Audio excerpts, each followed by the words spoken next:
Play a tune on that thing and I'll marry you." The billionaire heiress cackled for her audience, jabbing a finger toward the janitor. No one in that room had a clue this invisible worker held a card up his sleeve that would shut down the biggest egos there and flip the script on his life forever. The grand ballroom at the Continental was blinding, dripping with crystal chandeliers big enough to crush a car. Over 300 elites in tuxes and gowns mingled, nursing bubbly and trading practiced hollow laughter. It was the season's premier charity bash, basically just an excuse for the city's 1% to flex their bank accounts while pretending to care about the poor. Drowning in all that glitz and ego, nobody even clocked Mateo Rivera as he quietly shoved his janitorial cart along the perimeter. Eyes on the floor. That was the rule.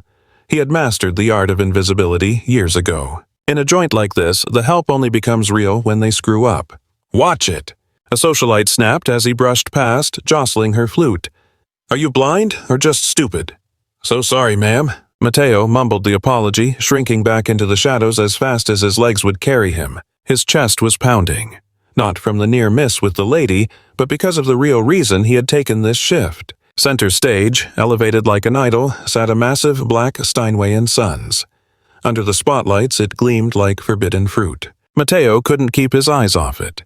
His fingers twitched at his sides, ghosting over keys, muscle memory kicking in against his will. "Ladies and gentlemen," the MC's voice boomed over the PA system. "Please welcome tonight's hostess, the nation's sharpest business mind, Valentina Sandoval." The room erupted as applause.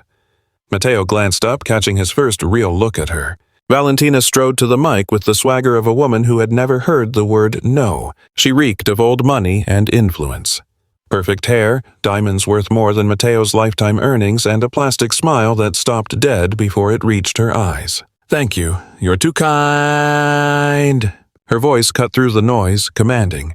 "We are here to raise money, of course, to ensure our city remains a sanctuary for the people who actually count."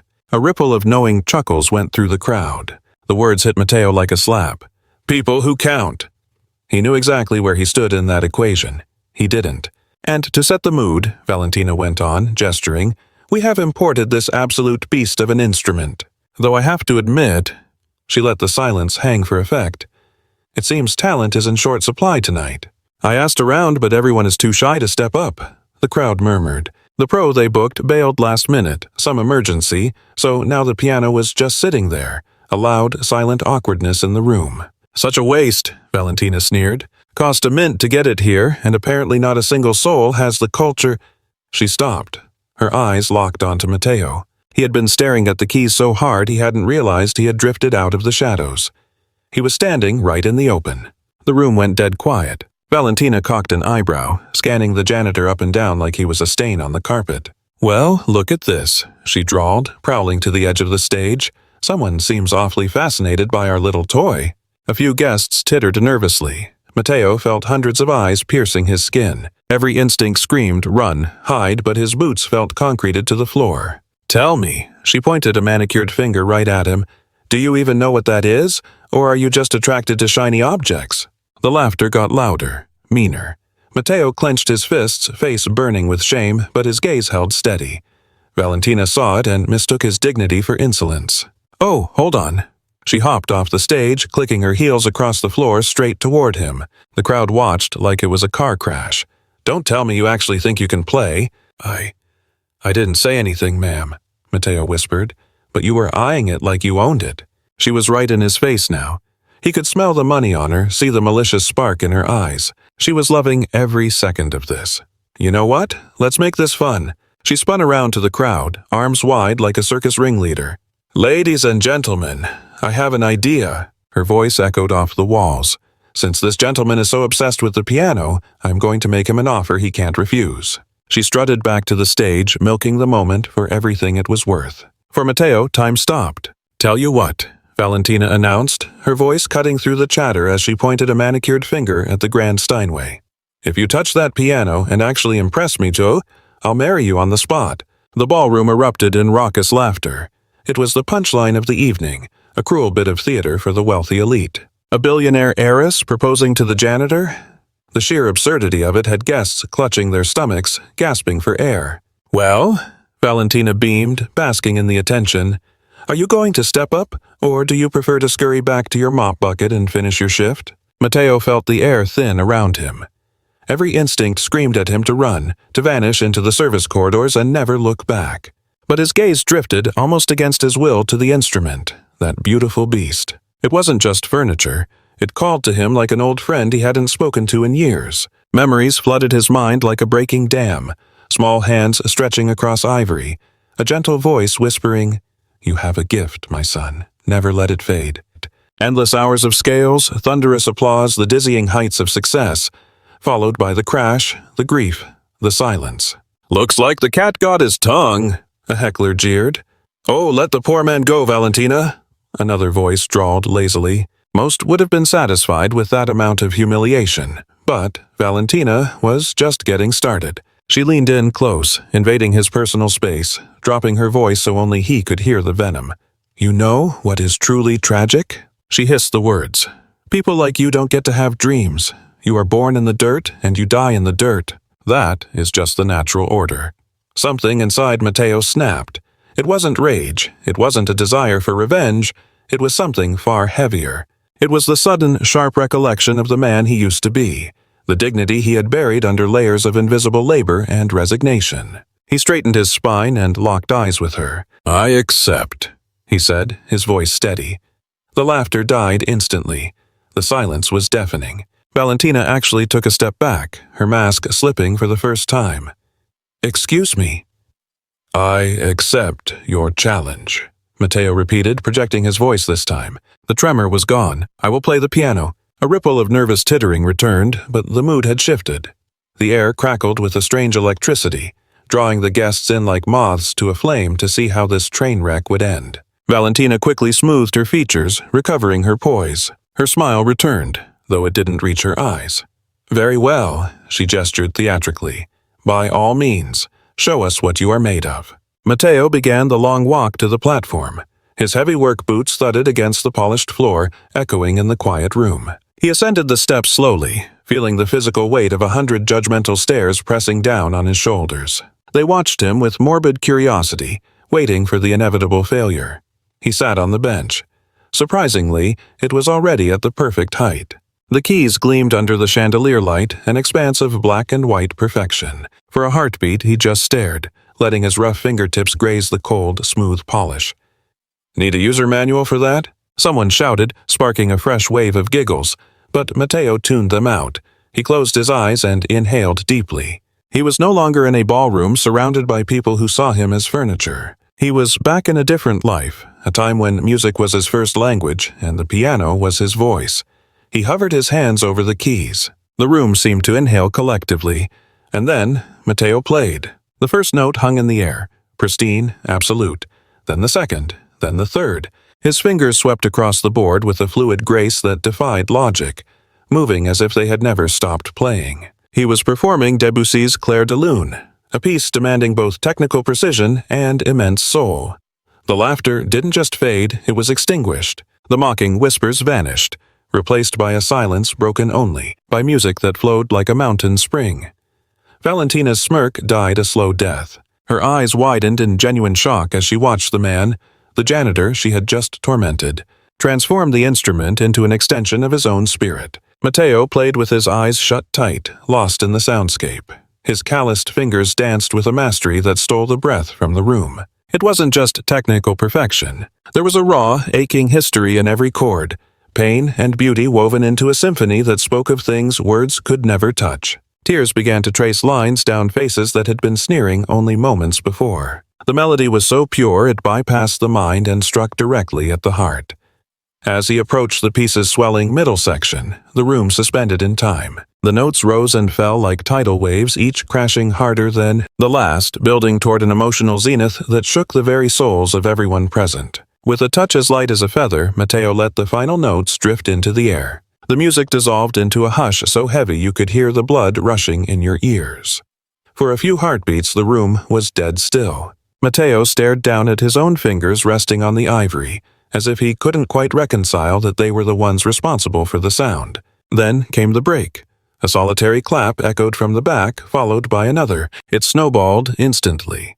The entire hall erupted, people jumping to their feet, some openly weeping at the beauty of it. Everyone, that is, except for one woman. Valentina Sandoval stood frozen in place, eyes locked tight on the man at the piano. Her face was a mask of disbelief and anger, but underneath there was a flicker of something she hated admitting: grudging respect. Matteo rose from the bench, facing the roaring crowd like a man who'd just pulled a rabbit out of a hat. And maybe he had. He turned his gaze to Valentina, who was still struggling to find her voice. "Mrs. Sandoval," he said, his voice steady and low, "I believe that means I win." A hush swept over the room again, heads swiveling back and forth between the cleaner and the socialite, waiting for the other shoe to drop. But not a single soul in that ballroom realized this was just the prologue. It was the start of something that would unearth old ghosts and prove a simple truth. Sometimes the people you look right through are the ones worth watching the most. The tension in the air was thick enough to choke on. Valentina hadn't flinched. She stared at Matteo like he was an apparition. Only a keen observer would have noticed the slight tremor in her hands amidst the chaos. "Unbelievable," a woman whispered nearby. "Where on earth did they find him?" asked another. The chatter swelled like a rising tide, yet Valentina remained mute. Her sneer was gone. In its place was something raw: fear. Leonardo Cortez, the event organizer and Valentina's business partner, rushed the stage to intervene. A man who took up a lot of space, Leonardo was famous for smoothing over social disasters. All right, he boomed, plastering on a smile that didn't reach his eyes. "Truly a showstopper. Remind me of your name, son?" "I didn't say," came the calm reply. "It's Matteo Rivera." Leonardo gave a curt nod, his eyes darting nervously to Valentina, who was finally pulling herself together. She cleared her throat, striding to center stage and forcing a smile that looked painful. "Quite the performance," she said, her voice clipped and precise. "You could cut the hostility with a knife. Obviously, you've been trained professionally." "I have." Matteo's answer was short. "Then what?" she pressed, sounding more like a prosecutor than a host. "Is a talent like that doing mopping floors?" It wasn't a question, it was an indictment. The whole room leaned in. Matteo stared at his shoes, weighing his words. "Life doesn't always stick to the script," he finally said. Before the silence could stretch, a woman's voice rang out from the back. "Hold on, I know him!" The crowd parted.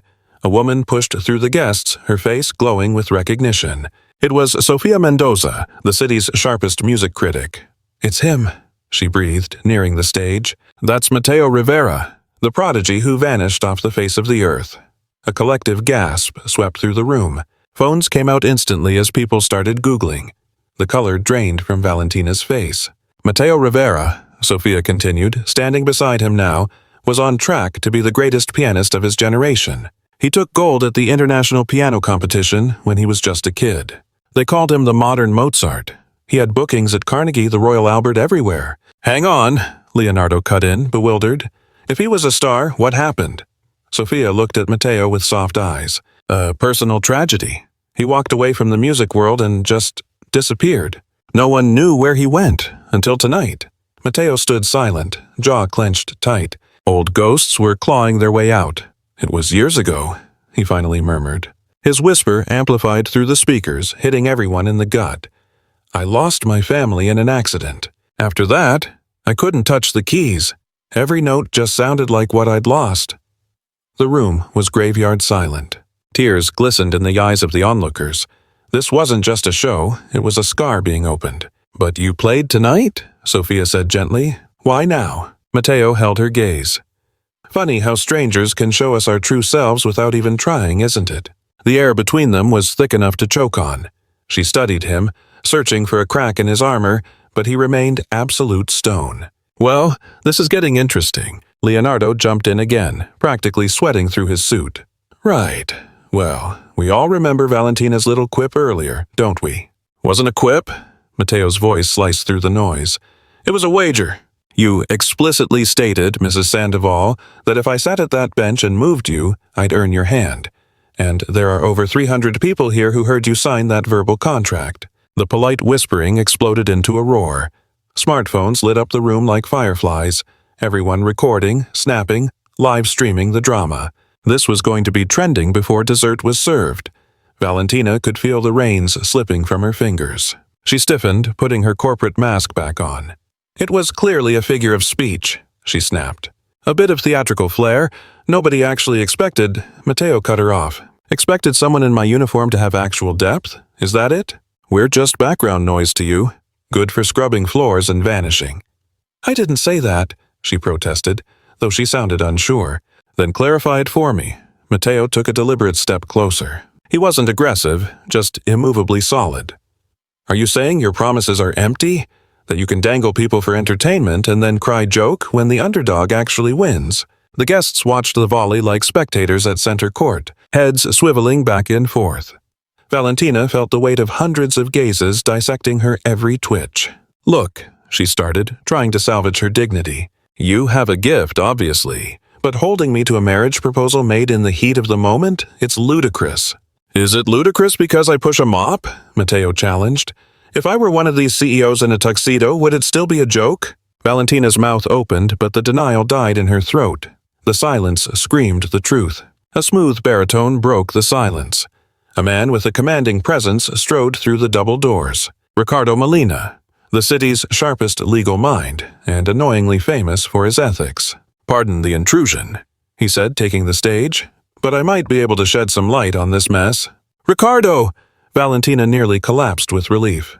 Thank God. Please explain to everyone that this is legally nonsense. Ricardo adjusted his cuffs, eyeing them both with clinical detachment. Mrs. Sandoval, I'm afraid you're mistaken. The blood drained from her face. Excuse me? A public offer witnessed by a crowd with specific performance conditions accepted by both parties. Ricardo's voice was crisp. That constitutes a binding oral contract. You set the terms, and Mr. Rivera satisfied them in full view of the assembly. That's insane, she stammered. You can't force me into a marriage. Legally correct, Ricardo nodded. Nobody can force the vows. However, welching on a public agreement of this magnitude, that's professional suicide. The internet is watching, Mrs. Sandoval. By breakfast, the narrative will be set.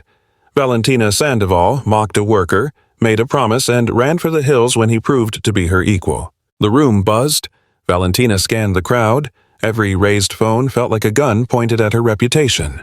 This is a living nightmare, she hissed, forgetting the live mic. For you, perhaps, Mateo said, his voice level. I call it accountability. Leonardo tried to step in again. Surely we can settle this like adults, Mateo.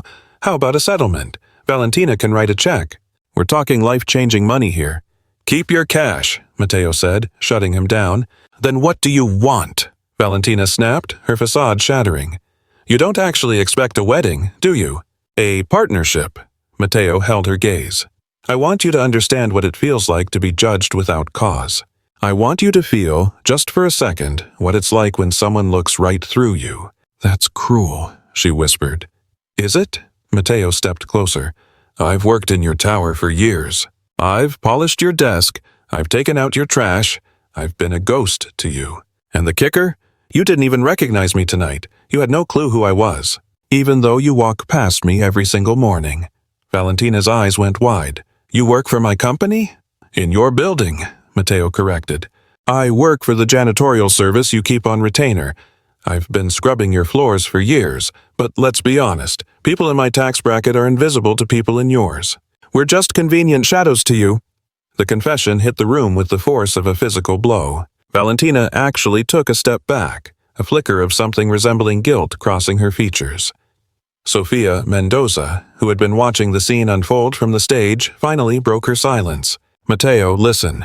I know you've been through hell and lost everything, but ask yourself, is this truly the path you want to take? Retribution? Mateo stared at the floor for a heartbeat, and when he looked back up, his eyes were swimming with unshed tears. I'm not looking for payback, his voice cracked under the strain. I just want to be seen, actually seen. Not as some former piano genius and not as the help, just as a man, a human being worthy of basic dignity. You could hear a pin drop in the void that followed. Half the crowd was openly weeping. Mateo's raw vulnerability struck a nerve in every person there. Valentina stood frozen, mascara staining her cheeks as the tears ruined her flawless makeup. For the first time in her life, she was speechless. No clever comebacks, no control over the situation. I have an idea, Ricardo interjected, seizing the moment. Ms. Sandoval, Mr. Rivera, perhaps we should give you two a moment to speak behind closed doors. Somewhere you can discuss this like rational adults, away from the prying eyes of the cameras. Matteo glanced at Valentina, who gave a faint nod. Fine, he agreed. Leonardo wasted no time addressing the microphone. Ladies and gentlemen, we're going to take a short intermission. Please help yourselves to refreshments in the lounge while we sort this out. The audience started shuffling toward the exits, though their eyes remained glued to the stage. The room erupted in whispers and wild theories. This was already shaping up to be the scandal of the century. Ricardo ushered the pair into a secluded office just off the main hall. He shut the door firmly, leaving them in heavy silence. Valentina collapsed into the nearest armchair, her usual poise completely shattered. Matteo stood his ground, watching her. Why? Her voice was barely a whisper. Why did you agree to this? You knew it would destroy me. You knew I'd look like an absolute fool in front of everyone. Why? Matteo's tone was gentle but firm. Because I needed you to understand.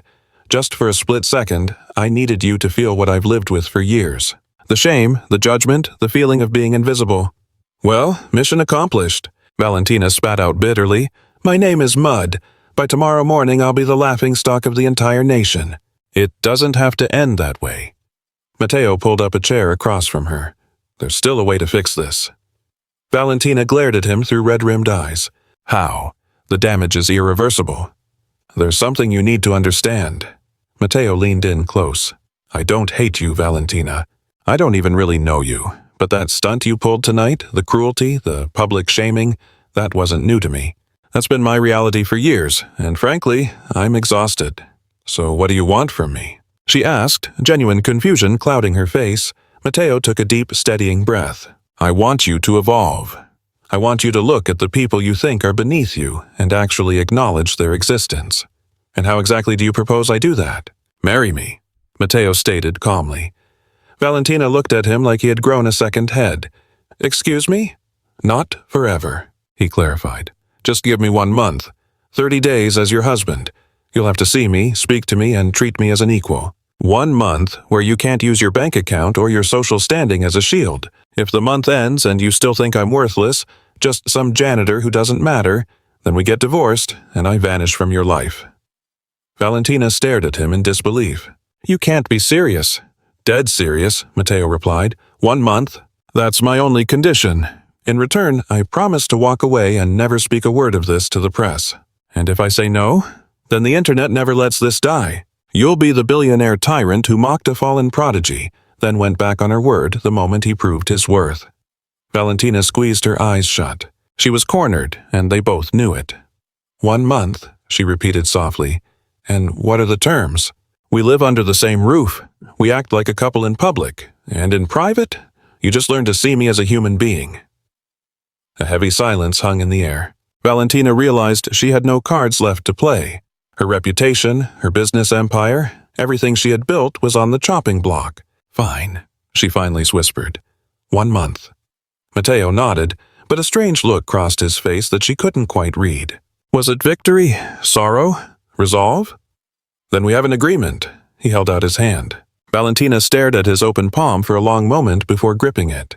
We have a deal. Neither of them could have guessed that a simple handshake would irrevocably alter the course of their lives, unearthing secrets buried for years. It would prove that sometimes the people we overlook are the ones who teach us the most about ourselves. When they emerged from the office, the tension in the main hall was palpable. Ricardo grabbed the mic. Ladies and gentlemen, may I have your attention? We have a significant development to share. Ms. Valentina Sandoval and Mr. Matteo Rivera have reached a mutual understanding. They are to be married. The room didn't just react. It erupted. Gasps of disbelief mingled with applause, while camera strobes turned the evening into a lightning storm. Valentina plastered on a brittle smile. But Matteo? He stood there like a statue, completely unfazed. His face was a fortress of calm, locking away whatever turmoil churned inside. The ceremony will be strictly private, Ricardo went on. We ask that you respect their space during this transition. A nice sentiment, but a lie. Everyone in that room knew privacy was a luxury they had just forfeited. Screens lit up like fireflies across the hall. Thumbs raced across glass, live streaming the scandal, feeding the beast, making sure the gossip spread faster than the champagne flowed. Give it 5 minutes and the entire city, hell, the whole world would be dissecting this. As the herd began to thin, Leonardo leaned in close to Valentina, the concern etched deep into his features. "Val, are you absolutely certain about this?" "I don't have the luxury of choice," she hissed through a clenched jaw, that camera-ready grin never wavering for a second. "He cornered me. It was a masterstroke." "You can still back out," he countered. "Take the public hit. Keep your freedom." Valentina shot a glance toward Mateo. He was across the floor, chatting with Sofia Mendoza as if they were discussing the weather, not a forced marriage. "It isn't about freedom anymore, Leo. It's about the audience. The eyes. They're all watching now. If I fold, I'm not just the ice queen who stepped on a prodigy. I become a coward who breaks her promises. That stain doesn't wash out." Leonardo let out a heavy breath. "And if this turns into a life sentence? What if a month isn't enough to satisfy him?" "A month is plenty of time for him to tire of his little revenge game," she insisted, trying to sell the lie to herself as much as to him. Mateo felt the weight of her stare and turned. Their gazes locked across the sea of designer suits and evening gowns. For a split second, the chatter and the clinking glasses faded into silence. It was just the two of them, bound together by a deal neither one of them had fully decoded yet. Eventually, the night wound down. The elite filed out, carrying home a scandal that would feed dinner party conversations for a decade. The hall fell empty and silent, standing innocent as if it hadn't just witnessed a life being dismantled. It was past 12 when Valentina finally retreated to her penthouse. She kicked off her heels at the door, leaving thousands of dollars in Italian craftsmanship lying haphazardly on the floor. The couture gown, worth more than most people's cars, suddenly felt less like fashion and more like a straitjacket. She collapsed onto the imported leather sofa, not bothering to change. For the first time in years, the dam broke, and she let the tears come. This wasn't simple sorrow. It was a cocktail of rage, frustration, and a chaotic confusion, mixed with something darker she refused to acknowledge. Fear. Pure, unadulterated fear of the unknown. Beside her, the phone buzzed relentlessly against the cushion. Texts, calls, alerts. Vultures circling for a scrap of the drama. They all wanted the scoop, the breakdown, the confession. Her hands shook as she powered the device down and hurled it across the room. The silence that rushed back in was loud enough to hurt. She pulled herself up and moved to the floor-to-ceiling window, staring out at the city grid. The lights below shimmered like fallen stars, cold and distant. Somewhere down there, buried in that concrete sprawl, was Mateo. The man who had managed in a single evening what no one else had done in years. He made her feel small, vulnerable, painfully human. She hated him for it, and, God help her, she respected him for it too. Across town, in a crumbling walk-up that was a far cry from Valentina's ivory tower, Mateo was wide awake. Sleep was out of the question, not after what he'd pulled off. Not after touching the keys for the first time in years. Not after staring down a room full of elites and finally, feeling visible. He sat on the edge of his narrow mattress, studying his hands under the weak yellow glow of a bedside lamp. These hands had conjured magic tonight. They'd dug up a part of his soul he thought was long dead and buried. He moved slowly toward the cramped closet tucked in the corner. Reaching deep into the spack, behind stacks of dusty boxes and worn-out clothes, he dragged out a suitcase that hadn't seen the light of day in years. His fingers fumbled with the rusted latches. When the lid finally popped, the past didn't just surface, it hit him like a freight train. Photos. Hundreds of them. An entire lifetime trapped on glossy paper, edges curling and yellowing with age. The one on top showed a boy bursting with hope, standing next to a grand piano. He was clutching a trophy that gleamed under the stage lights. You could see the dreams burning in his eyes. Mateo barely recognized the kid. He looked like a stranger from a different planet, a different timeline. He sifted through this pile, every image a fresh cut, until he landed on the one he knew was waiting. A woman with a simple, radiant beauty, arms wrapped tight around him. Elena, his wife. Her brown eyes shone with an unfiltered love. That smile was so real, so honest, it made his chest tighten until he could barely breathe. "Elena," he whispered to the empty room, his voice cracking under the weight of the name. "God, Elena, what have I done?" The tears came then, falling to the paper and staining the memory. He frantically wiped the dust off with his sleeve, terrified of ruining the print. Then he saw the next snapshot, and it felt like someone had punched the air right out of his lungs. A tiny girl, couldn't have been more than 5 years old, was perched right there on his lap. Her small fingers hovered over the piano keys, gazing up at him like he was the center of the universe. Lucia, his baby girl, his entire world. Little Spark. The nickname clawed its way out of his throat. My sweet little Spark, please forgive me. I'm so sorry. The grief he'd kept under lock and key for years finally shattered the gates. Mateo curled into a ball, crushing the pictures against his heart, shaking with a violence that terrified him. The memories didn't ask permission, they just crashed over him, pulling him under. It was a night when the sky decided to open up. He'd just wrapped a killer show in another city, dead on his feet but riding that post-performance high. Elena had called him, her voice bubbling over with pride. "We caught the live stream, honey." "You were absolutely magic. Lucia won't stop telling everyone her daddy is the greatest piano player on earth." "Tell her daddy misses her like crazy," Mateo had replied, chest swelling. "I'll be there first thing in the morning. Just stay put, okay? The weather is nasty. Stay inside." Elena had laughed it off. "Not a chance. We're coming to the airport to get you. Lucia made you a masterpiece. She wants to give it to you." "Elena, seriously? It's pouring. I can just grab a cab." "Don't be silly. We're your family. We want to be the first ones to hug you. We're heading out now. Love you." "Love you both too," Mateo had said, having no idea that was the last time she'd ever hear his voice. Mateo rocked back and forth on the edge of the bed, the photos digging into his skin, forced to watch the horror movie playing in his head. The flight had touched down late because of the turbulence. When he finally powered up his phone, 17 missed calls lit up the screen, all from numbers he didn't recognize. His gut twisted into a knot. "Mr. Rivera?" The voice was professional but soft. Too soft. "This is Central Hospital calling. You need to get here right now. Your family has been in an accident." The earth stopped spinning right then and there. Mateo remembered sprinting, screaming, begging the cab driver to break every speed limit. He remembered bursting through the hospital doors like a madman, hunting for answers nobody wanted to give him. "We're so sorry." The doctor had chosen his words like he was walking on glass.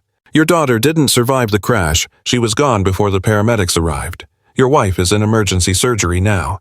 But Mateo had charged toward the operating room, pounding on doors and yelling until they finally let him through. Elena was wired up to a dozen machines, her face as white as the sheets, but her eyes, they were still holding on. She tried to smile when she saw him. "Mateo," her voice was barely air. "Lucia, our baby." "Shh, don't talk." Mateo had gripped her hand, tears blurring his vision. "You're gonna be okay. We're both gonna be okay." Elena had given a weak shake of her head. Her eyes said what her lips couldn't. She knew this was the end. "Promise me," she'd whispered, every syllable a struggle. "Promise you'll keep playing, that you'll live for both of us." "No, don't say that," Mateo had sobbed. "Don't leave me. Please, Elena, stay." But she was already drifting away. Her eyes slipped shut, her grip on his hand vanished, and the monitor started that singular, piercing tone. That long, flat note that meant his life was over. Mateo screamed into the silence of his cramped room, the sound muffled by the snapshots. He hadn't wept like this since the night he put them in the ground. He mourned Elena, Lucia, and every birthday and Christmas they would never share. He grieved for the future that was stolen from them. "I promised you I'd live," he choked out between gasps. "But I haven't. I've just been existing. I've been a ghost, Elena.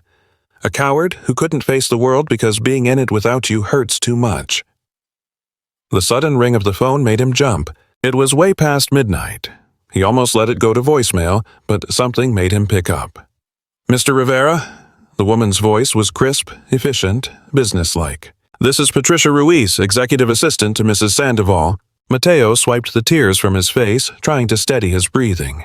"Yes?" "I'm calling to finalize the logistics for your move to the madam's penthouse. She wants everything completed by tomorrow morning." Tomorrow? Mateo looked around his shoebox apartment, the only hole he'd felt safe in for years. "Isn't that a bit sudden?" "Mrs. Sandoval prefers to handle matters with absolute efficiency." Patricia's tone made it clear this wasn't a negotiation. "A car will collect you at 9 o'clock sharp. Please bring only the essentials." The essentials. Mateo stared down at the photographs scattered across his mattress. What counts as essential when you've already lost the only things that mattered? "Understood," he finally rasped. "Excellent. Oh, and one last detail, Mr. Rivera. The civil ceremony is scheduled for 2 days from now. Strictly essential witnesses only. Immediately following that, there will be a press photo shoot." A photo shoot. The very idea felt like a cruel joke.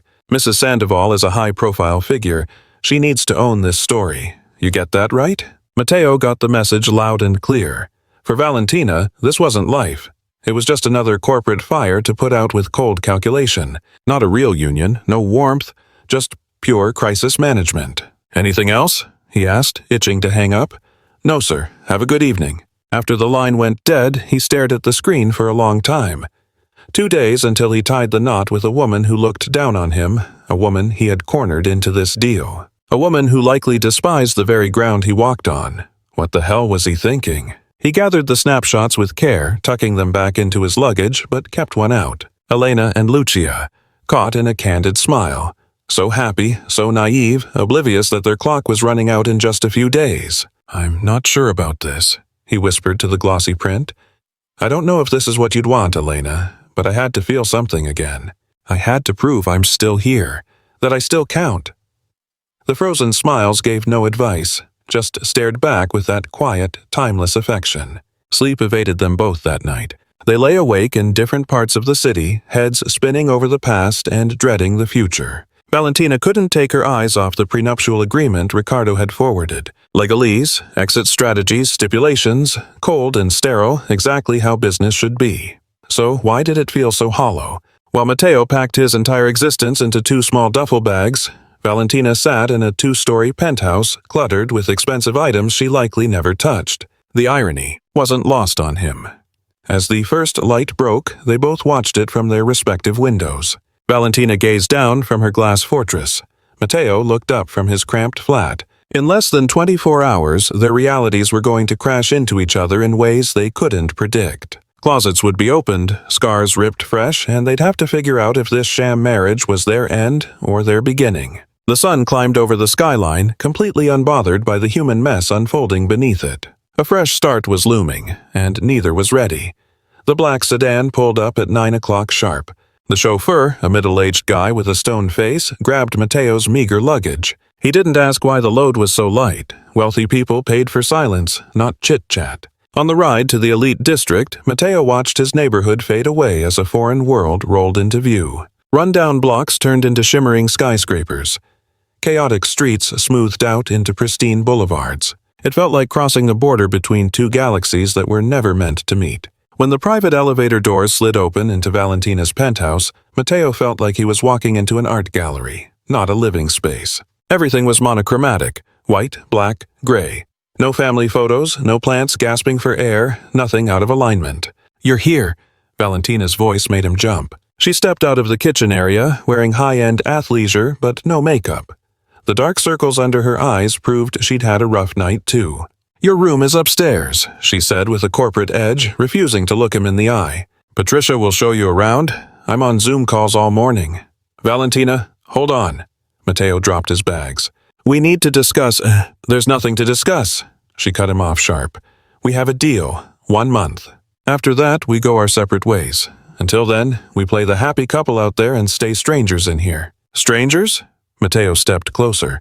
Wasn't the whole point of this month to get to know each other? That was your pitch, not mine. She finally locked eyes with him. It wasn't just ice in her stare, it was panic. I'm just holding up my end of the bargain. Don't expect me to pretend this is anything real. Before Matteo could fire back, the intercom buzzed. Valentina hit the wall panel. Yes? Mrs. Sandoval, you have a visitor. The doorman sounded rattled. She says it's urgent. It's Adriana Sandoval. The blood drained right out of Valentina's face. Her hands started shaking. Who's Adriana? Matteo asked, startled by how fast she unraveled. My sister, she whispered, like the words were acid. We haven't spoken in years. What should I do, ma'am? The doorman pressed for an answer. Valentina shut her eyes and took a deep breath. Send her up. The air in the room grew heavy. Valentina paced the floor, her composure completely gone. Matteo had never witnessed this side of her, so unraveled, so raw. The lift doors slid apart to reveal a woman who looked like a mirror image of Valentina. You couldn't miss the family resemblance, but where Valentina projected a calculated frost, the stranger carried a gentle warmth in her gaze. She was dressed modestly. No flashy labels, no diamond dripping. Hello, Vale, she said softly.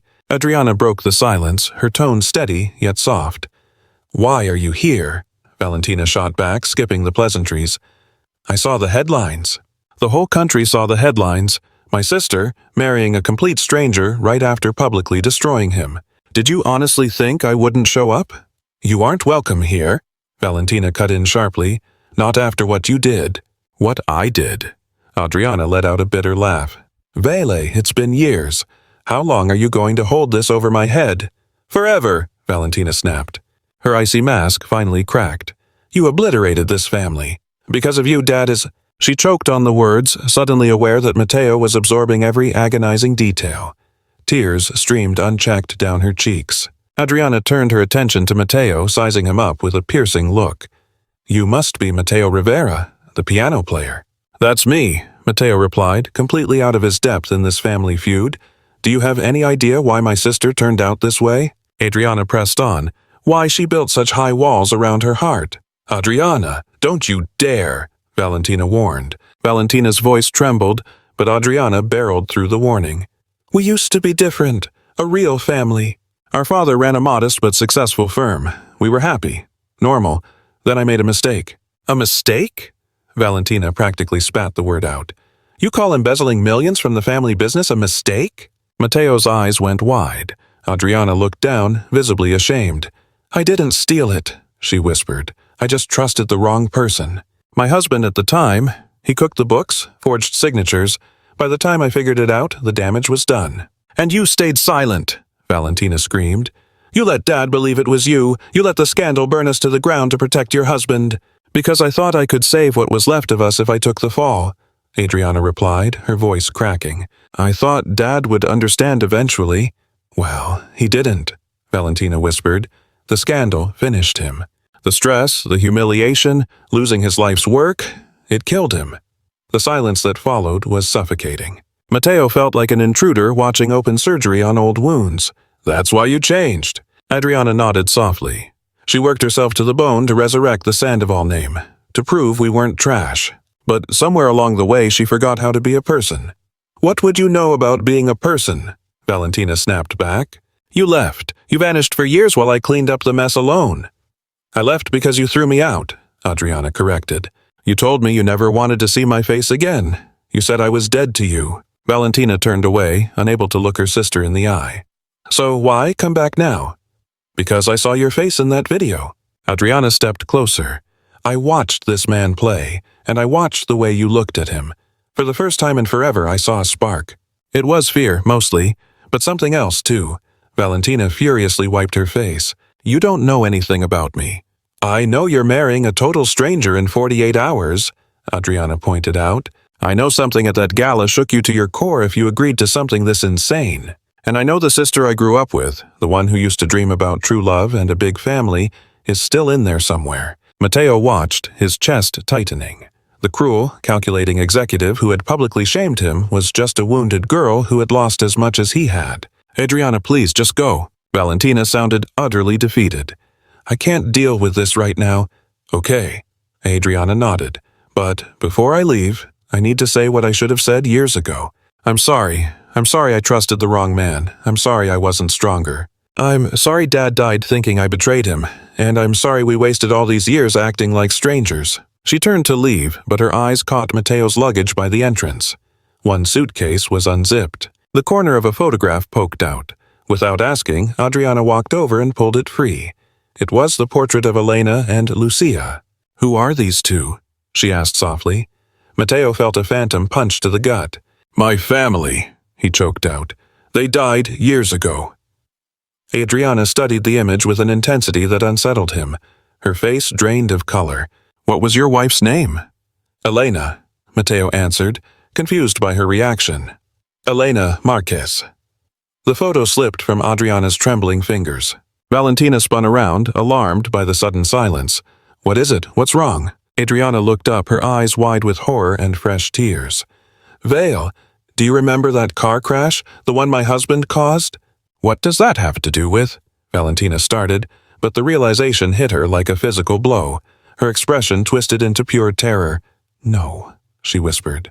"It was my ex-husband," Adriana stammered, her voice barely holding together. He was drunk behind the wheel that night, swerved right into oncoming traffic. Head-on collision. He died instantly. I never even asked who was in the other car. The legal team buried the details while I fell apart. Matteo felt the floor drop out from under him, the room spinning. Wait, are you saying... Adriana choked on the realization. The crash that took your family? That was him. The man I trusted.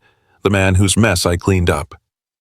The silence in the penthouse turned suffocating, crushing the air out of the room. 3 strangers bound by a nightmare none of them had fully grasped until this exact second. Matteo collapsed onto the sofa, his mind unable to compute the horror of it. The monster who ended Elena and Lucia was tied by blood to Valentina, the woman he was set to marry. I had no idea. Adriana was openly weeping now.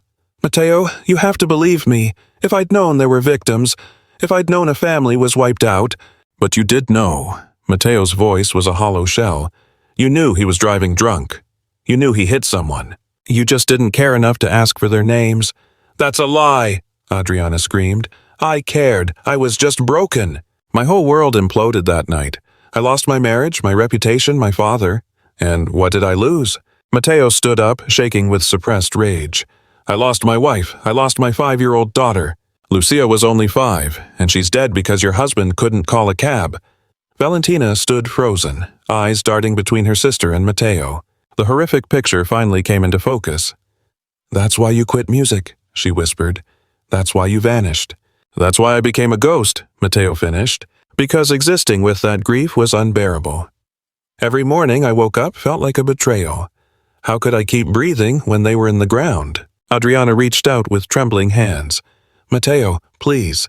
There are no words for this kind of sorrow. I've carried the shame of his actions for years, but I never knew. I never imagined it was you. Get out, Matteo said, his voice ice cold. Leave before I say something I can't take back. Matteo! Get out! He roared, finally snapping.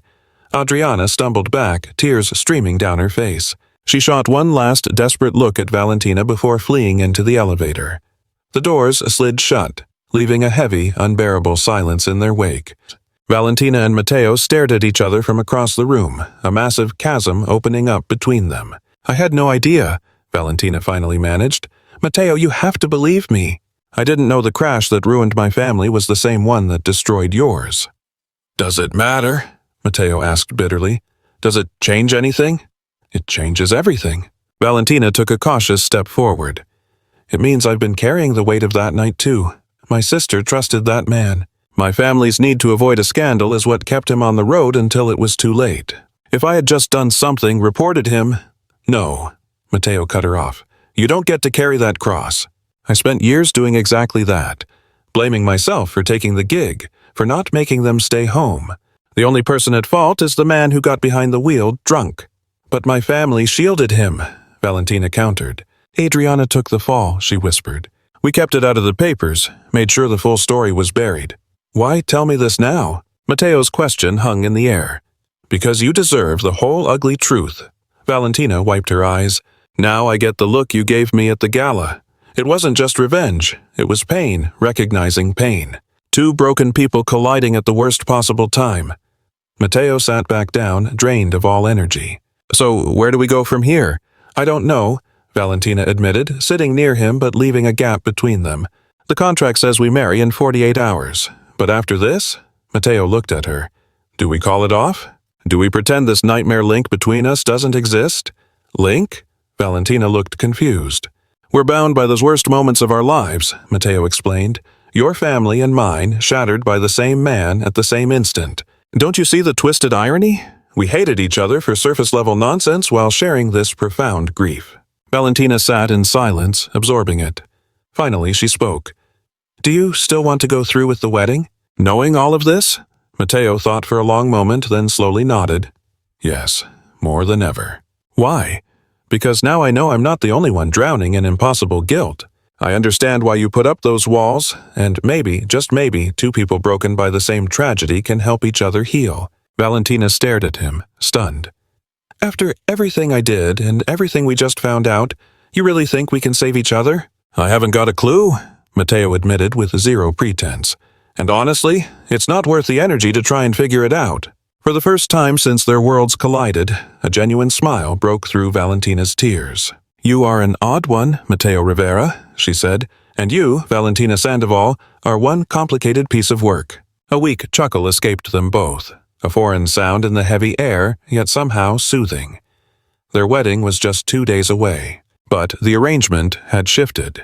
It was no longer just a 30-day business deal or a harsh lesson in humility. It was two fractured lives bumping into each other in the dark, hoping that by sticking together, they might find a flicker of daylight. The wedding morning arrived under a blanket of steel-gray clouds, as if the sky itself was mirroring the turbulence inside them.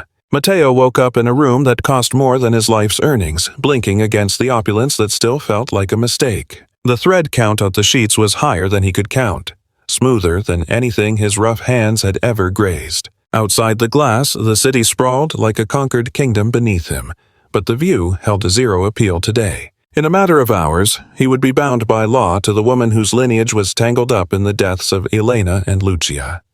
He dragged himself out of bed and moved to the nightstand, eyes fixing on the small, framed photo of his lost family. "What would you make of this mess?" he murmured to the frozen smiles. "Would you hate me for taking vows with the enemy, or would you get it?" The paper faces offered their usual silence, but the feeling in Mateo's gut had shifted. The sharp edge of grief was dulling, replaced by a quiet calm. It felt like he was finally signing a truce with himself after years of serving time in a prison of his own making. On the far side of the penthouse, Valentina was equally restless. She hadn't caught a wink of sleep. She stared into the vanity mirror, dissecting her reflection like she was analyzing a stranger. "Who actually are you?" she asked the empty room. The cutthroat executive the tabloids wrote about? The sister who evicted her own blood? Or just a terrified girl pretending she doesn't have a heart? A light rap on the wood shattered her introspection. "Valentina?" It was Mateo. "Can I come in?" She hesitated, then sighed. "Come in." Mateo stepped inside, dressed down and looking just as adrift as she felt. "Couldn't sleep," he admitted. "Me neither," Valentina confessed. "My mind keeps replaying Adriana's words, everything that came out." "Same here." Mateo perched on the edge of the mattress, careful to keep a respectful amount of space between them. "Have you reached out to her since she left?" Valentina shook her head. "I wouldn't even know where to start.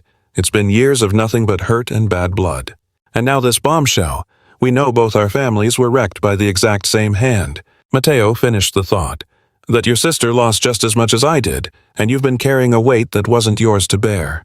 "I can't forgive her yet," Valentina whispered. "I know it sounds cold, but every time she crosses my mind I see Dad dying of that heart attack. The stress killed him. I remember our world falling apart." "Forgiveness isn't a light switch," Mateo said softly. "Believe me, I know. I've spent years unable to forgive the guy in the mirror." Valentina locked eyes with him. "And now? Can you?" "I'm working on it," Mateo replied with raw honesty. "Meeting you, weird as this sounds, is teaching me that I don't have to be just the grieving man forever." A silence settled over them, heavy with the weight of two people standing on a precipice they couldn't quite see the bottom of. "We tie the knot in 3 hours." Valentina broke the quiet. A wedding, with no love, no family, nothing real about it. "What if we make it real?" Mateo asked, the question hanging in the air. "What do you mean?" "I mean, instead of putting on a show for the press, what if we make actual promises? Not undying love, that's a lie, but promises of honesty. A pact to actually give this thing a shot." Valentina mulled it over. "Promises to do what, exactly? To be vulnerable?" "To stop hiding," Mateo proposed. "To help each other heal, even when it stings." "That sounds terrifying," Valentina admitted. "It is," Mateo agreed, "but staying broken is pretty scary too. At least this way the fear has a point." Valentina reached out. "Deal.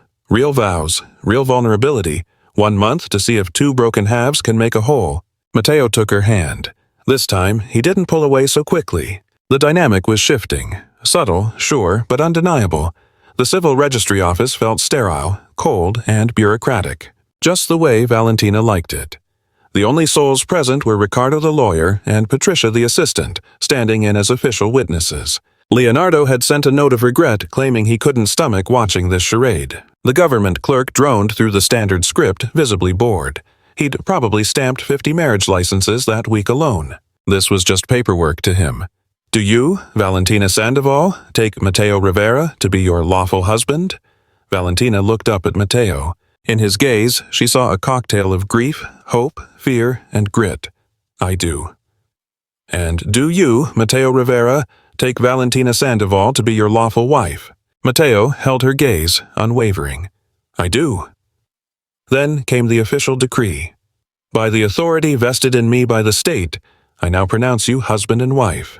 There was no cinematic kiss, no applause from a cheering crowd, just the scratch of pens on legal documents and the mechanical exchange of cold metal bands. But as Matteo slid the ring onto Valentina's finger, he leaned in, his voice barely a breath against her ear.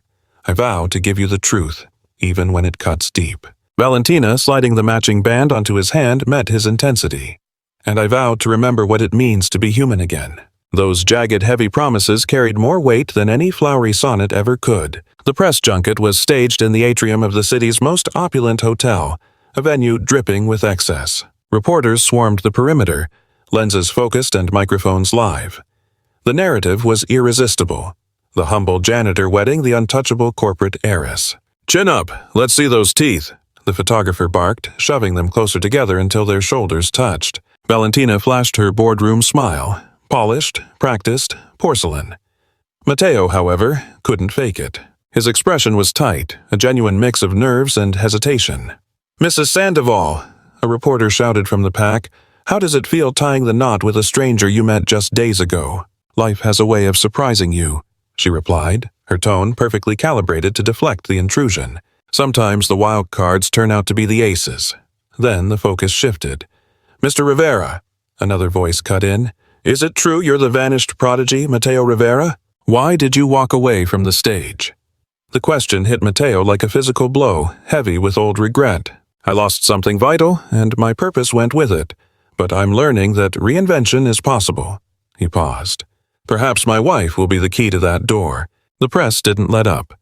Matteo glanced at Valentina, a silent understanding passing between them. I think we might just save each other. Shutters clicked furiously, immortalizing a glance that seemed to carry a lifetime of unspoken conversations. One final question. It was the investigative reporter known for going for the jugular, her voice rising above the din. Mrs. Sandoval, confirm the rumors? Was your sister Adriana involved in the fraud that toppled your father's empire? And is that same scandal the root of Mr. Rivera's personal tragedy? The atmosphere in the room snapped from chaotic to dead silent. Every lens zoomed in on Valentina, hunting for a crack in the armor. She went ghost pale, her composure fractured, hands trembling. Before she could crumble, Matteo stepped into the line of fire. My history is a minefield, he declared, his voice cutting through the tension. So is my wife's, but we aren't defined by where we've been, only by where we're going. And we are moving forward as a unit. He reached out, enclosing her freezing hand in his warm, calloused grip. She looked up, eyes wide with shock and gratitude. Recovering her mask, Valentina added, The past is off limits from this point on. We ask that you respect our privacy as we build this new life. Patricia swooped in, cutting the feed and ushering the newlyweds toward the idling escape vehicle. Safe behind tinted glass, the facade dropped.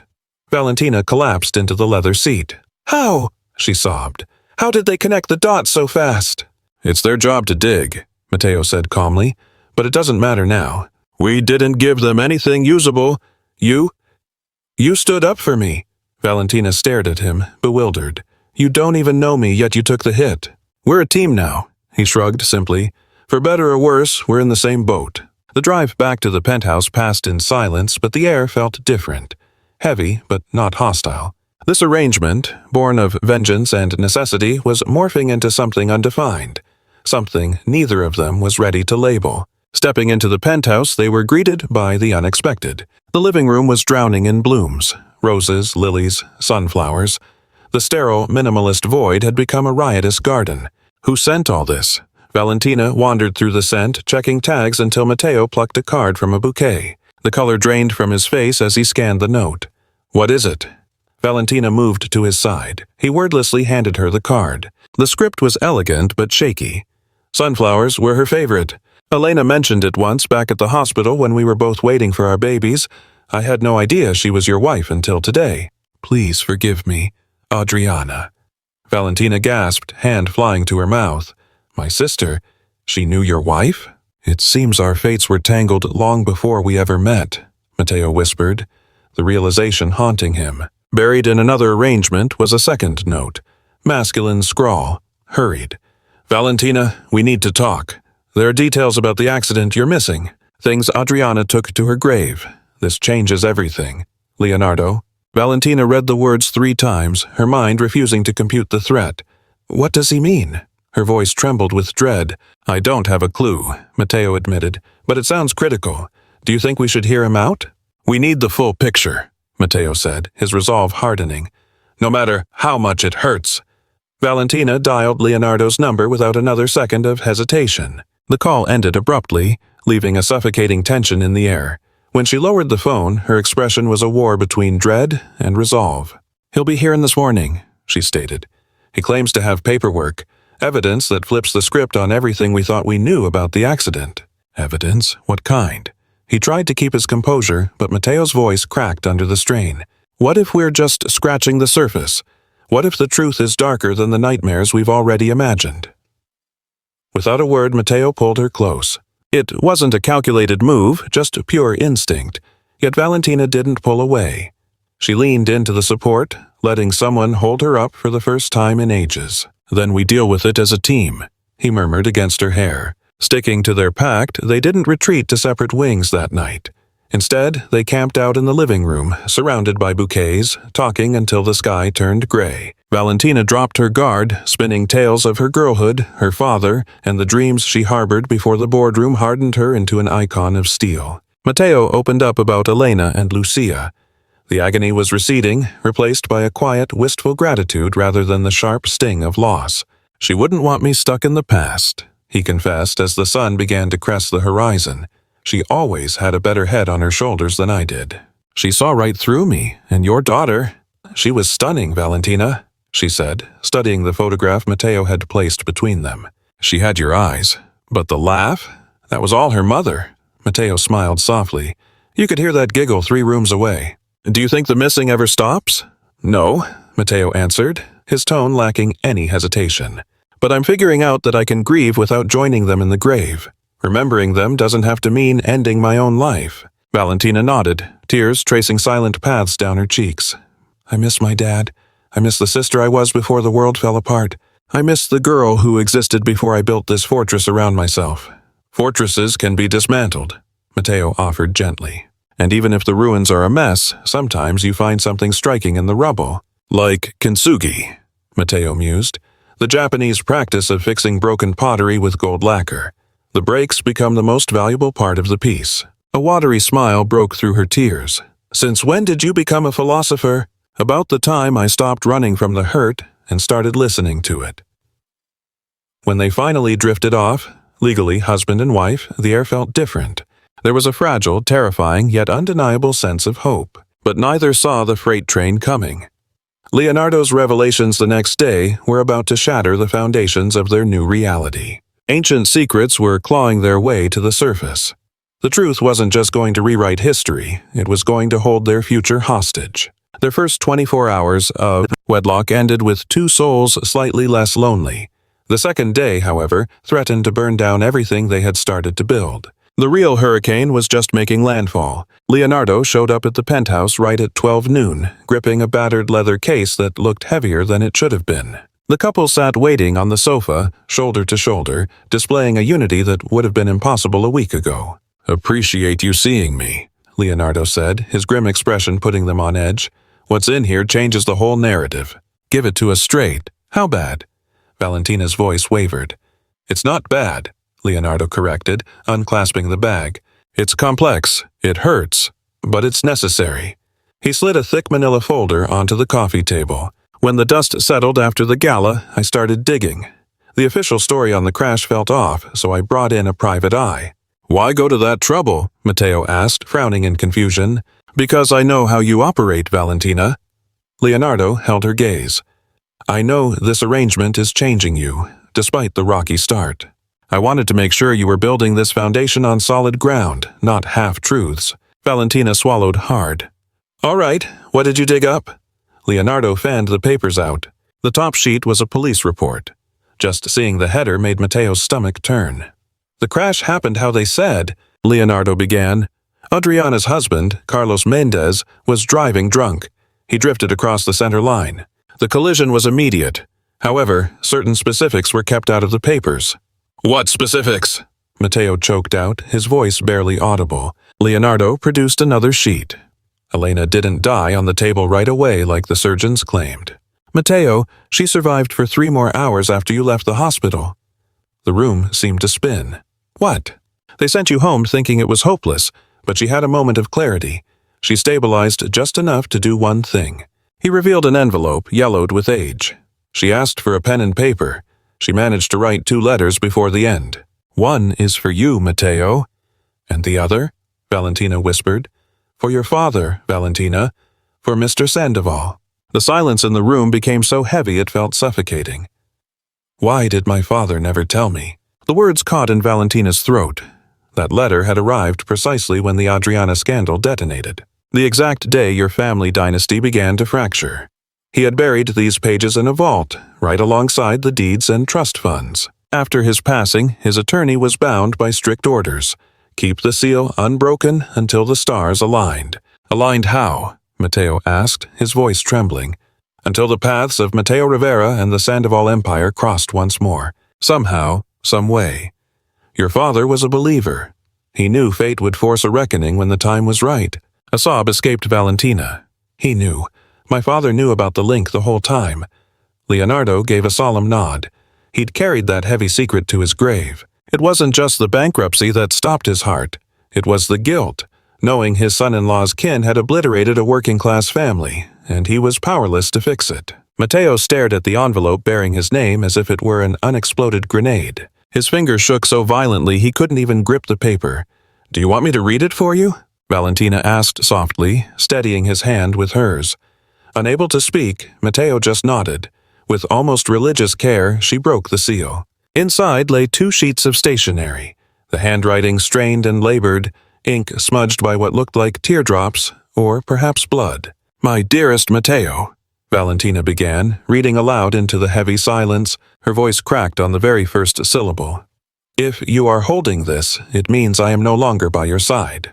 It means our forever was cut short, ending far sooner than we ever dared to dream." Mateo wept without sound, tears carving paths down his face. "Please know that the years we had were the happiest of my existence. Every second, every laugh, every melody you played on the piano for me and for Lucia, it was all flawless. You were the perfect husband, the perfect father."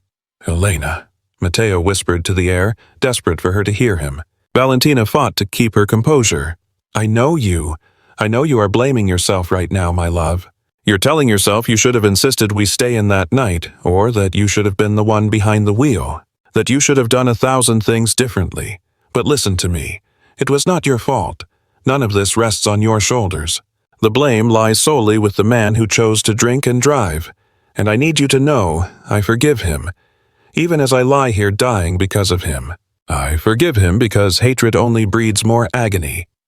Mateo let out a guttural groan, doubling over in grief. Valentina paused, giving him space to breathe. "Keep going," Leonardo urged gently. She took a steadying breath and read on. "Years ago, I met a woman in the maternity ward. We were both heavy with child. Her name was Adriana. We shared our dreams, our terrors, and the hopes we held for our unborn babies. She spoke of a younger sister she adored, a brilliant, ambitious girl named Valentina." A sharp gasp escaped Valentina. Mateo looked up, eyes raw and swollen. "If fate is real, Mateo, and this letter somehow finds its way to you and that family, I want you to understand one thing. Forgiveness is the only key to unshackle yourself from pain. I have forgiven the man who stole our lives. I forgive his family for their ignorance, and I pray you can do the same." "Read the rest," Leonardo insisted, his own voice thick with emotion. Valentina choked out the words concerning our little light. "The doctors told me something before the darkness took us, something they didn't have time to tell you. She didn't suffer, my love. The impact was instant. She felt no pain. I know that question will haunt you 1,000 times over. I know the image of her in pain will try to consume you, but fight it. Our baby left in peace, likely dreaming of the stories you read to her that morning. Matteo completely broke down, deep, wrenching sobs racking his entire frame. Valentina set the letter down and pulled him into an embrace, weeping with him, holding him together as he fell apart. Leonardo waited respectfully for the storm to pass. "There is one final passage." Valentina picked up the page with trembling fingers. "Please, Matteo, live. Live for the both of us. Play the piano again. Fall in love again. Find happiness again. You do not honor us by dying by degrees, you honor us by living fully. I will love you forever, in this life and the next. Your Elena." The silence that followed was punctured only by the sound of grief. Neither Matteo, nor Valentina, nor even the stoic Leonardo could hold back the tears. Elena was a remarkable woman. Leonardo finally spoke, his composure slipping. She wrote that while dying in indescribable agony. And yet, her only concern was that you might find peace. "I don't deserve her forgiveness," Matteo choked out. "I've wasted years. I became a ghost. I betrayed her final wish." "No." Valentina grabbed him by the shoulders, forcing him to meet her gaze. "You haven't betrayed a thing. You are here right now. You are alive right now. You are feeling right now. That is exactly what she wanted." Leonardo produced the second envelope. "Valentina, this letter is for your father." She took it, her hands still unsteady. The handwriting was identical, but the tone had shifted. "Mr. Sandoval," she read, "my name is Elena Rivera. We have never met, but our families are now bound by tragedy. The crash that's claiming my life and my little girl's was caused by your son-in-law. But I'm not writing this to point fingers." Valentina's voice cracked, struggling to get the words out. "I'm writing because I met your daughter, Adriana. She's a good soul who just bet on the wrong horse. Please, don't shut her out. Family is too rare a gift to burn on hate. My husband, he plays the piano. He's brilliant. If fate ever brings you two together, look out for him. He's going to need someone to teach him how to breathe again. Maybe our families can find some peace in shared healing. Just forgive. Forgive yourselves and keep going. I leave you with these final thoughts in respect and hope. Elena Rivera." By now, Valentina was a mess of uncontrollable sobs. "My father saw this letter. He knew about the connection for years, carrying that weight until it crushed him." Leonardo interjected, "Your father was a decent man." Leonardo's voice was gentle. Once he read that, he set up a blind trust for Matteo immediately. He covered the hospital bills after the crash. He paid for Elena and Lucia's burials too. He did everything possible from the shadows. He knew Adriana would break if she knew the truth. "What?" Matteo looked up, dazed. "I never knew who cleared those debts. I just assumed it was a clerical error at the hospital." "It wasn't a mistake." Leonardo pulled another stack of papers from his briefcase. "Your father-in-law covered over $200,000 in expenses. He even put a clause in his will. If you were ever in trouble, his family had to step up." Valentina stifled a cry with her hand. "That explains the heart attack. It wasn't just the scandal. It was the guilt. He knew Adriana's family had obliterated another one. Living with that secret ate him up. But he left one more thing behind." Leonardo revealed a final envelope. "It's for you, Valentina," written right before he passed. She reached for it, her hands shaking so hard she could barely grip the paper. "My dearest daughter," she read aloud, "if you're reading this, fate has finally brought you to Matteo Rivera. It means the universe works the way Elena and I hoped it would. I've been a coward, Valentina. I was too afraid to bring our families together when it mattered. I let pride and fear stop me from doing what was right. I pray you have the courage I lacked. Matteo is a good man who has walked through hell. We owe him a debt that money can never settle. But perhaps you can find some peace together. Two broken souls, shattered by the same storm, helping each other pick up the pieces. Don't waste years like I did. Don't let pride block your heart. Don't let fear strip away your humanity. Be the person I failed to be. Love always, Dad." Valentina slumped against Matteo. They clung to each other, trying to make sense of a past that had just been completely rewritten. Leonardo stayed quiet, giving them space to grieve and absorb the truth. "There is one last detail," he said finally. He waited until the crying subsided. "My investigator found something regarding Lucia." Matteo looked up, eyes wide with the terror of facing more pain. "At the hospital, before she passed, the nurses made a cast of her hand. It's standard protocol for pediatric cases. It's been in the archives all this time.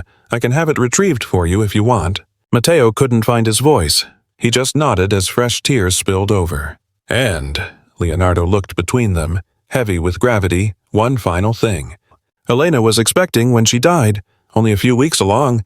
She was likely waiting until after your concert to tell you. The sound that ripped from Matteo's throat was primal. It wasn't just his wife and daughter. He had lost a child he never even got to meet. Valentina wrapped her arms around him, holding on for dear life. She wept with him, sharing a grief too deep for language. Leonardo gave them several minutes before speaking again. Matteo, Valentina, I know this destroys you, but it frees you too. The shadows are gone. Now you have the whole truth. You know, Elena found forgiveness. You know Valentina's father tried to make amends. They both wanted this healing for you. How? Matteo's voice cracked. How do we come back from this? How do we go on living with this much weight? Together, Valentina whispered, cupping his face in her hands. Like Elena and my father wanted. We help each other survive. I don't really know you, Matteo said, and you don't know me. But we're bound by something stronger than time. We're bound by what we've lost. By guilt, Valentina nodded. By pain. But also hope. The hope that maybe something beautiful can grow from this wreckage. Leonardo stood up quietly. I'll leave you two alone. You have a lot to think about. But before I go, let me say this. What you're building, this unusual marriage that started on shaky ground, I believe this is exactly what Elena and Mr. Sandoval were hoping for. Two people finding a little light in all that darkness. Once she was gone, Matteo and Valentina stayed locked in an embrace on the sofa, adrift in a sea of letters and documents that completely reframed their shared history. Elena had forgiven them. Valentina whispered the question into the quiet room. She forgave the man who took your family. Can you forgive mine? Your family wasn't at fault, Matteo replied softly. Adriana was a casualty in this mess too. Your father carried a burden of guilt that wasn't his to bear. And you were damaged by the fallout just as much as I was. Then we can heal together, Valentina stated, framing it not as a question but as a solemn vow. Together, Matteo echoed, sealing the pact between them. Outside, the sun began its descent over the skyline. Inside the penthouse, two people who had been shattered were slowly, painfully beginning to put the pieces back together. Elena's letters rested on the coffee table, heavy with meaning. Her final written words served as a bridge spanning the gap between a torturous past and a livable future. For the first time since the crash, Matteo felt that perhaps, just perhaps, he deserved to be alive. The days that followed brought a silent, profound metamorphosis. The penthouse, previously a cold, sterile museum, finally began to breathe. Photographs appeared on the stark walls. Snapshots of Elena and Lucia sat alongside images of Valentina's father. Fresh flowers brightened every room. The piano Valentina had bought as a surprise now claimed the place of honor in the main hall. Matteo played it every single day. He no longer chose mournful dirges, but rather melodies that celebrated existence itself. Valentina would sit and listen, sometimes working on her laptop, other times just closing her eyes, letting the music stitch up a wound she hadn't realized she was carrying. The month was drawing to a close. According to their original agreement, they had 3 days left to decide whether to continue the marriage or annul it. But the dynamic between them had shifted fundamentally. They were no longer strangers forced into cohabitation. They were two souls who had found solace in mutual understanding. One afternoon, as Matteo worked through a Chopin nocturne, the intercom buzzed. Mrs. Sandoval, the doorman's voice sounded cautious. Your sister Adriana is down here. She's asking if she can come up. Valentina glanced at Matteo, whose hands froze on the keys instantly. They had promised to face the world as a united front. Send her up, Valentina replied, her voice steady despite the tremor underneath. When the elevator doors slid open, Adriana stepped into the foyer with hesitant, heavy steps. She looked different, diminished somehow, as if the guilt had physically shrunk her stature. Hello, Vale, she said softly. Hello, Matteo. Valentina stood up but didn't close the distance. Matteo rose from the piano bench, poised to intervene if things went south. Why did you come? Valentina asked, her tone lacking hostility but void of warmth. Because I haven't slept in weeks, Adriana confessed, tears already tracking down her face. Because every time I close my eyes, I see that little girl. I see Elena, and I see the lives my cowardice helped destroy. It wasn't your direct fault. Matteo spoke up for the first time, startling both sisters. I read the letters. I understand now that you were a victim in this too, but I could have done more, Adriana sobbed. I could have reported Carlos before that night. I could have insisted he get help for his drinking. I just could have. We all could have done more, Valentina interrupted, her voice cracking. I could have forgiven you sooner. Dad could have bridged our families while he was still alive. Mateo could have accepted help instead of disappearing into the shadows for years. We all carry the weight of what if. She moved slowly toward her sister, but Elena wrote about forgiveness. Dad died hoping we could heal together, and frankly I'm exhausted from carrying all this hate. Are you forgiving me? Adriana whispered, barely daring to hope. I am forgiving you. Valentina opened her arms. Not necessarily because you deserve it or don't, but because we both need to be free. The sisters collapsed into each other, sobbing, years of pain and resentment spilling out in tears that finally cleansed rather than poisoned. Mateo watched them, his own vision blurring with moisture. After several minutes, Adriana pulled away from her sister and walked toward him. Mateo, I know there are no words sufficient for this, she began. I know nothing I say can bring your family back, but I need you to know I've lived in hell since I found out. Not a day passes that I don't think of Elena, of Lucia, of the baby that was never born. Mateo took a deep, steadying breath. He had contemplated this exact moment for weeks. Could he truly forgive?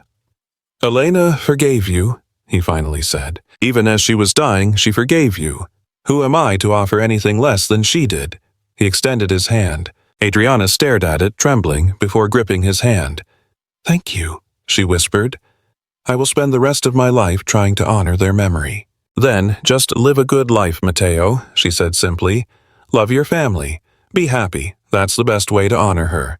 The three of them sat down together, sharing stories as the light faded.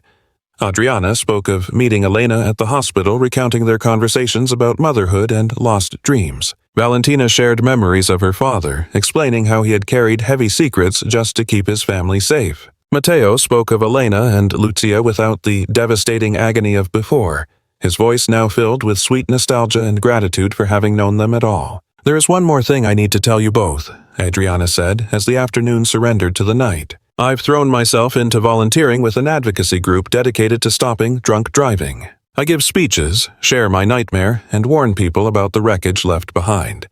I can't rewrite history, but maybe I can stop someone else from repeating it. That's truly noble, Valentina said, her voice dropping to a quiet reverence. Dad would be proud of you. And Elena, too. Mateo nodded. After Adriana left that evening, swearing she'd return soon for a proper family dinner, the penthouse fell silent. For the first time, the sprawling luxury actually felt like a home. 48 hours, Mateo mused. That marks the full month. Our contract expires, Valentina whispered. I know. Mateo sank into the plush sofa beside her, closing the physical distance between them. So, where do we go from here? He reached for her hand, a reflex that had become second nature. You know, 30 days ago, I despised you. I saw you as the embodiment of everything wrong with the elite. Cold, cruel, heartless. You weren't wrong, Valentina admitted, looking down. I was exactly that person. But the picture has changed, Mateo pressed on. Now I see a woman who was cut so deep she built a fortress around herself just to survive. I see someone relearning how to let her guard down. Someone who pulled me back from the edge and taught me how to breathe again. Mateo, please. He cut her off, his tone gentle but firm. Let me finish. A month ago, I was out for blood. I wanted you to taste just an ounce of my agony, but somewhere along the way, trying to break you ended up fixing me. And I think it fixed you too. What are you getting at? I'm saying I don't want this to end, not because of some paper obligation, but because we're making a choice. We're choosing to keep putting the pieces back together side by side. Valentina felt hot tears tracking down her face. I don't want it to end either, but Mateo, can something genuine really grow from such rotten roots? Look around you. He gestured to the framed photos lining the walls. Out of the worst tragedy imaginable, we built a connection. Death brought forgiveness. Loss birthed affection. Maybe not a fairy tale romance yet, maybe it never will be, but a profound love between two souls who finally feel understood. Is that enough for you? It's more than I've had in years, Mateo answered, his voice raw with honesty. And I believe, given time, it could evolve into something deeper, if we both want it." "I do," Valentina whispered. "Matteo, I want to try." To really try. They leaned in, lips meeting for the first time. It wasn't some Hollywood fireworks display. It was soft, hesitant, heavy with promise rather than certainty. It was the spark of something new rising from the ashes of the old. 2 days later, a phone call shifted the ground beneath Matteo's feet again. "Mr. Rivera." The voice on the line was crisp but buzzing with excitement. "This is Clara Dominguez from the Municipal Theater. We saw the footage of your performance at the gala. We were wondering if you'd consider headlining a concert here, a proper, official return to the stage." Matteo locked eyes with Valentina, who was listening in. She gave him an enthusiastic nod. "Yes," he replied, his voice stealing. "I'll do it, but I have one non-negotiable condition." "Name it." "Every cent of the profit goes to 2 specific charities. A foundation honoring Elena and Lucia Rivera, supporting families bereaved by accidents, and Adriana Sandoval's anti-drunk driving initiative." "That sounds wonderful," Clara replied. "When were you thinking?" "How about this Saturday?" Matteo suggested. "I have a statement to make to the world, and I'm done waiting." Saturday arrived with clear skies and an electric tension in the air. The Municipal Theater was packed to the rafters. Press crews swarmed the venue, covering every angle. The narrative was irresistible, the vanished virtuoso returning to the spotlight, now married to a billionaire heiress. The public was hooked. Behind the curtain, Matteo was unnervingly calm. Valentina straightened his tie, her own hands trembling just a bit. "Nervous?" she asked. "Terrified," Matteo admitted, "but ready. For the first time in years, I'm truly ready." "Your family. They'd be so proud," Valentina said, eyes welling up. "Our family," Matteo corrected gently. "Because that's what we are now, you and me." Just then, Adriana walked in, flanked by Leonardo, Riccardo, Sophia, and the rest of their motley crew. "It's time," Adriana announced. "The house is waiting." Matteo strode toward the stage, his gait steady and assured. As the heavy velvet curtains parted, the roar of applause was deafening. He took his seat at the grand piano, the instrument that had served as his voice when mere words failed him. "Good evening," he spoke into the mic, his voice echoing through the hall. "Years ago, I vanished from the world. I lost the most important people in my life, and I believed my music died with them." The theater fell into a hushed silence. "But I learned something. Learned. Pain doesn't have to be the end of us. Loss doesn't have to define who we are. And sometimes the people you least expect are the ones who teach you how to live again." He looked straight at Valentina in the front row.